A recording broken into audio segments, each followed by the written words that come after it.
जय माता दी। राधे कृष्णा भक्तों, हर हर महादेव। आज मैं फिर से आप सभी के समक्ष एक और वीडियो लेकर उपस्थित हुई हूँ। आज मैं आप सभी को बताने वाली हूँ कि नवरात्रि का जो अंतिम दिन होता है, नौवीं, जो महानौवी के नाम से जाना जाता है, तो इसकी पूजा विधि, मुहूर्त इत्यादि जो भी इससे संबंधित विशेष जानकारी है, आज मैं आप सभी को अपने इस वीडियो में बताऊंगी। तो चलिए सबसे पहले जानते हैं कि महानवमी का जो पर्व है वो कब मनाया जाएगा। महानवमी का जो पर्व है, आपको दिन जो पड़ रहा है वो मंगलवार है और 4 अक्टूबर को मनाया जा रहा है।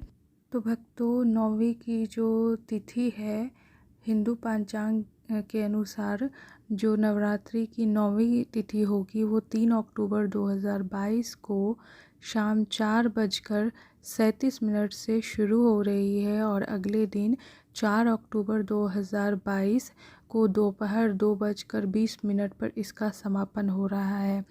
उदय तिथि के अनुसार नवरात्रि की जो नौवीं मनाई जा रही है वो 4 अक्टूबर 2022 को ही मनाई जा रही है। अब जानते हैं कि हवन का मुहूर्त क्या है। नौवीं का अगर हवन आप कर रहे हैं तो सुबह 6:21 से लेकर दोपहर 2:20 तक 4 अक्टूबर को 2022 को आपको इस हवन को जो है समाप्त कर लेना है। इसका मुहूर्त इसी बीच में है और ये 8 घंटे का ही मुहूर्त है। अश्विन नवरात्रि व्रत का पारण जो होगा वो 2:20 के बाद ही किया जाएगा 4 अक्टूबर 2022 को। तो आइए अब जानते हैं कि आपको नवरात्रि के महानवमी पर आपको क्या क्या करना चाहिए।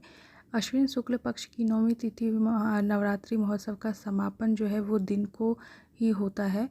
तो इस दिन माँ दुर्गा के 9वें रूप देवी सिद्धिदात्री की पूजा की जाती है। तो महानवमी के दिन जो है आपको 9 कन्याओं का विशेष करके 9 कन्याओं का महत्व रखा जाता है। इनको जो है भोजन कराया जाता है, इनकी पूजा की जाती है। तो आपको ये जो 9 कन्याओं का है भोजन वो आपको कराना है। दुर्गा माँ के 9 रूपों को इनको मान करके आपको इनका मान सत्कार करना है। उसके बाद इनको कुछ जो खिलाने के बाद, भोजन कराने के बाद इनको भेंट में आपको कुछ ना कुछ इनको देना चाहिए। कहते हैं कि कन्या पूजन से पूरे नवरात्र की पूजा का फल जो है वो आपको दोगुना होता है। और नवरात्रि की नौवीं पर आप हवन करने का कर सकते हैं। आप हवन आपको करनी चाहिए और दुर्गा देवी माँ के सहस्त्र नामों का जाप करना चाहिए और हवन में आहुति जो है आपको माता का स्मरण करके ही देना चाहिए। मान्यता है कि नौवीं पर हवन करने से 9 दिन के तप का फल जो है आपको 2 गुना होकर मिलता है और बहुत जल्दी मिलता है। आइए जानते हैं कि माता सिद्धिदात्री की पूजा नौवीं के दिन आपको कैसे करनी चाहिए। इस विषय पर भी थोड़ी सी जानकारी मैं दे दूं आपको।